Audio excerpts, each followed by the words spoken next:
नमस्कार, मैं हूं सुधीर और आप द न्यूज आर्टिकल देख रहे हैं। दोस्तों, देश में बाबा साहेब के अपमान को लेकर लगातार जो है विपक्षी दल और बहुजन समाज पार्टी की प्रमुख बहन कुमारी मायावती ने बड़ा ऐलान किया था और पूरे देश में धरना प्रदर्शन किया गया 24 दिसंबर 2024 को। और लोग लगातार जो है बाबा साहेब का अपमान अब नहीं सहने वाले हैं। ऐसे में जो है लगातार देश के अंदर चर्चाएं बनी हुई बाबा साहेब को लेकर। बाबा साहेब का मुद्दा अब जो है बड़ा मुद्दा बन चुका है।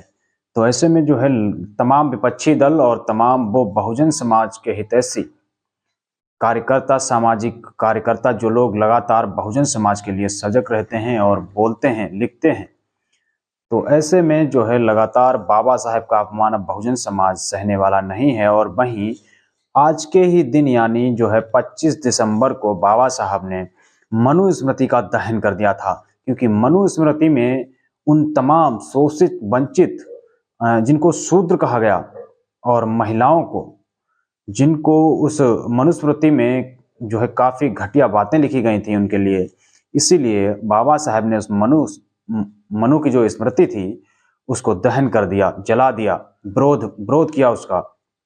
और बिल्कुल वो जो है मनुस्मृति और संविधान अगर देखा जाए तो पूरा सीधा वार करता है संविधान मनुस्मृति पर, क्योंकि मनुस्मृति में उन शोषित वंचित लोगों को कोई अधिकार नहीं था।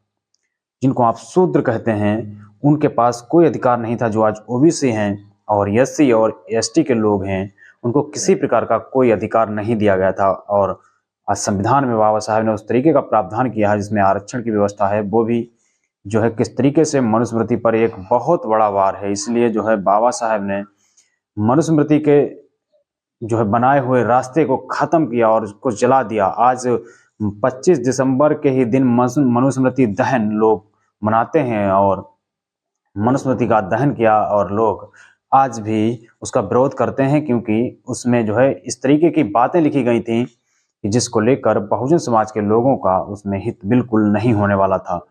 तो ऐसे में सजग है, क्योंकि बाबा साहेब के द्वारा दिया गया संविधान, जो उनको हक अधिकार दिए गए, वो चाहे महिलाएं हों, शोषित वंचित समाज हो, एससी और एसटी ओबीसी के लोग, जिनको आज संविधान की बदौलत उनके पास सब कुछ साधन और संसाधन है। फिलहाल आज भी हर जगह भागीदारी नहीं हो पाई है, लेकिन फिलहाल संविधान के जरिए आने वाला दौर शायद जो है उसमें एससी एसटी ओबीसी हर लोगों की भागीदारी होगी, क्योंकि ये संविधान की देन है।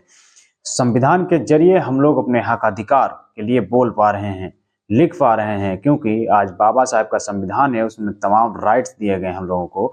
वो राइट्स का प्रयोग करके हम लोग अपना कार्य करते हैं, नौकरी पेशा जो भी करते हैं, वो बाबा साहब के संविधान की देन है। क्योंकि जिस तरीके से माननीय जो है गृह मंत्री अमित शाह ने जिस तरीके से कहा कि अम्बेडकर, जिस तरीके से आप इतना नाम लेते हैं, अगर इतना नाम अगर भगवान का लिए होते तो शायद 7 जन्मों में स्वर्ग मिल जाता।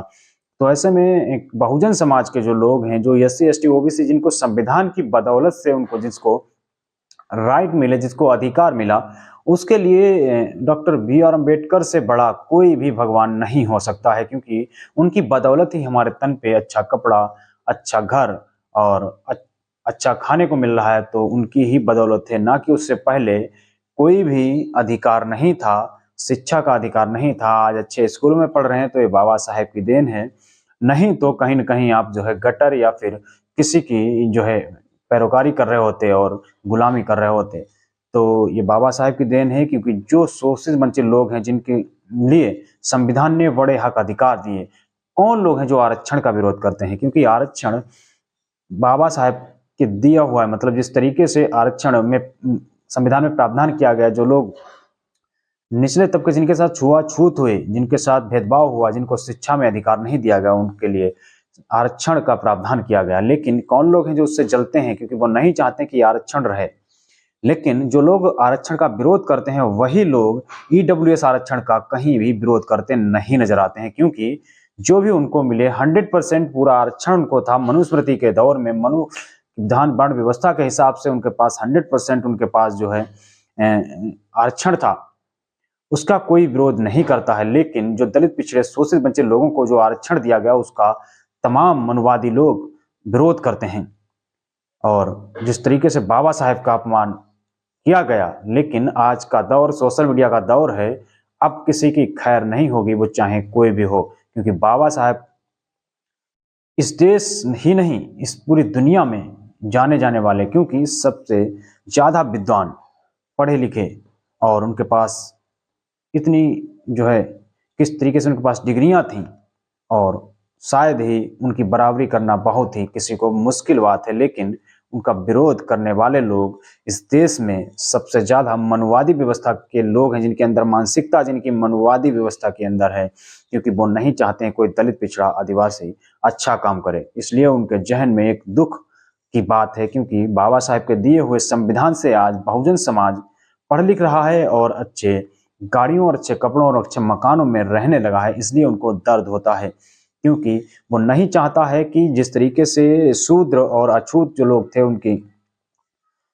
छुआछूत उनके साथ होता था, उनके पास कोई अधिकार नहीं था। वो नहीं चाहते हैं कि इनके पास किसी प्रकार का अधिकार हो। लेकिन ये बाबा साहेब का संविधान है, लोकतंत्र है, गणराज्य इस देश में संविधान लागू है और इस देश की सारी व्यवस्थाएं संविधान के हिसाब से चलती हैं।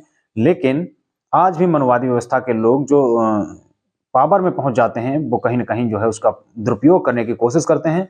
तो ऐसे में बहुजन समाज सजग है और बाबा साहेब का अपमान अब जो है महंगा पड़ने वाला है, क्योंकि चारों तरफ से पूरे देश में हाहाकार मच चुका है। फिलहाल जो है अमित शाह के बयान से लोग काफ़ी नाराज हैं और जगह जगह पर जो है धरना प्रदर्शन भी किया और कर भी रहे हैं। फिलहाल द न्यूज़ आर्टिकल को आपने सब्सक्राइब नहीं किया है तो इसको सब्सक्राइब जरूर कर लें, बेल आइकन भी दबा दें, वीडियो को ज़्यादा शेयर करें, लाइक करें। शुक्रिया।